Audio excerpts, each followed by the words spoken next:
direct de Ganges, nous sommes en direct pour ce direct sur la Bananos Radio et avec toute l'équipe, avec Cédric, avec Martin, avec Gérard, avec Nico derrière la caméra, avec Amir. Il est 10h22, on monte peut-être les retours de casque, voilà ça ira mieux. Cédric qui a préparé plusieurs chroniques, tu voulais nous... Alors on passe au quiz ou on passe à l'Eurovision, comme tu veux. On va passer à l'Eurovision. Oui, je cale la musique du coup. Voilà, donc l'Eurovision. Avec une française, voilà, tu vas nous parler de la... Donc la France sera représentée par Alma, qui avec sa chanson Requiem, qui n'est pas trop connue, Alma, je crois, qui n'a pas une carrière énorme en France. C'est souvent le cas, c'est des artistes qui débutent, des fois, pas toujours, enfin ça dépend. Il y a eu Patricia Cass il y a quelques années, il y a eu Amir. Bon, elle avait déjà pas mal débuté, Patricia Cass. Oui, oui. C'est pour ça, c'est le contre-exemple. Exactement. Non, mais c'est vrai qu'en France, on a l'habitude effectivement de découvrir de nouveaux talents. Oui. Je mets forcément entre guillemets, puisqu'il y en a beaucoup qu'on n'entend pas par la suite. Amir a cartonné l'année dernière, 6e. Amir a cartonné effectivement l'année dernière. Alors cette année, donc c'est Alma qui représente la France. Alors c'est une chanson qui a été écrite également par le parolier de Amir. Oui, voilà. Je crois qu'ils se sont connus comme ça en fait. Ils ont chanté ensemble, il me semble, une chanson, non? Peut-être. Oui. Si tu le dis. Il me semble. Tu as toujours raison. J'aimerais bien. Donc ça se passera donc à Kiev le 13 mai prochain. Donc beaucoup d'équipes, parce que bon, la France fait partie des équipes qui sont déjà sélectionnées d'office. Ouais. Et il y a d'autres équipes donc, qui passeront les demi-finales pour être qualifiées. Maintenant, moi je voulais rentrer un petit peu dans le débat par rapport à l'Eurovision. Vous savez qu'il y a beaucoup d'équipes russes, de tous les pays de l'Est. Ouais. On a quand même beaucoup de représentants également, et de plus en plus de représentants hors Europe. Je voulais voir avec vous un petit peu si le fait qu'on ait des Israéliens, qu'on ait l'Australie l'année dernière, et savoir qu'il y a d'autres pays qui sont... l'Australie, ça fait partie de l'Europe, il me semble, non? Tout à fait. C'était étonnant l'Australie, moi ça, oui voilà, c'était un pays invité, alors j'ai pas bien compris. Le bruit du café, Gérard, merci. Sponsorisé par je sais pas quelle marque, mais écoute, merci. Café la bande avance. Pour ce moment. Alors je voulais voir avec vous ce que vous en pensiez, parce que bon, on a déjà plusieurs polémiques, et moi je regarde régulièrement l'Eurovision, pas tous les ans. Ouais, on est beaucoup à la regarder. Voilà, et on fait nos propres pronostics, mais quand on arrive... Martin, regarde Martin. Non, pas du tout. France, on a compris qu'il était sport, voilà. Non, mais j'adore la musique, mais pas l'Eurovision. D'accord. Voilà.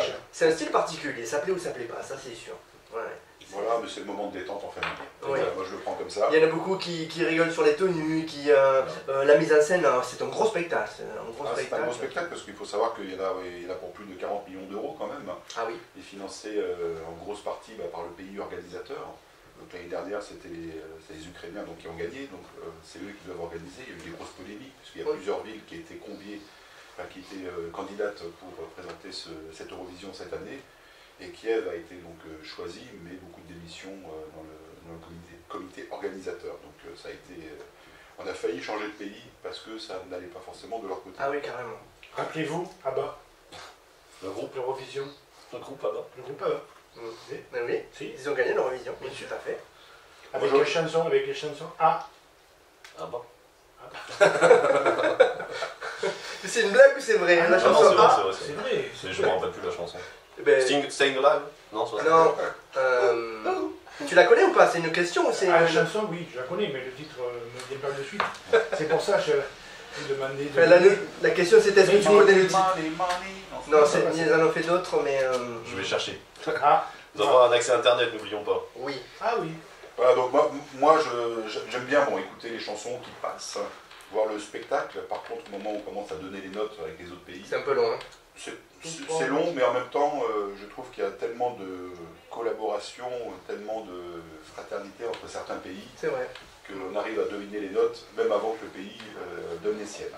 Voilà, quand c'est les Russes qui doivent passer, on sait très bien que... Ça dépend pas trop de la qualité des chansons, finalement. Non, pas forcément. Voilà, quand c'est les Russes, mais on sait que les Ukrainiens, que tous les Il y a une pays... fraternité, oui. Voilà, la Lituanie, la Lettonie, je sais la France, elle est un peu par rapport, il n'y a pas trop qui la soutiennent, hein, il n'y a pas trop de...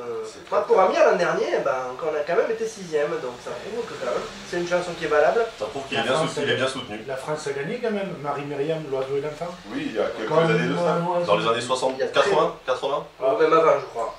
Alors le titre de la chanson en 74 pour l'Eurovision qui était au Royaume-Uni et que ABBA a gagné, c'était Waterloo, la chanson. Waterloo. Waterloo. Ouais, oui. J'ai pas dit qu'il fallait la chanter par contre. Oui. Ouais, mais on la chante. Écoute, on la chante. On risque rien. Donc, Non, c'est sûr. voilà, pour la France, effectivement, on a pareil, on est un des seuls pays à chanter en français. Les autres pays chantent beaucoup en anglais. Oui. Et pareil, pour moi, c'est plus. Mais on est peut-être le seul pays francophone à être à l'Eurovision, par la Belgique On a peut-être. la Belgique, on a la Belgique Suisse, et la Suisse. Mais qu'est-ce que vous dites là? D'ailleurs, c'est toujours, pour Amir, il y a une partie de ta chanson qui était en anglais, il y a eu, Oui. il y a eu un gros débat. C'est peut-être pour ça peut-être pour ça qu'on a réussi à passer à être 6e. Oui, oui. Voilà. Et je pense C'était qu'on a- stratégique d'ailleurs, il l'a expliqué dans la chanson, le fait qu'il y ait de l'anglais, pour que les gens quand même ne soient pas totalement perdus. Alors là, pour la chanson d'Alma, quand vous allez l'écouter tout à l'heure, vous allez entendre effectivement qu'il y a un peu d'anglais dedans.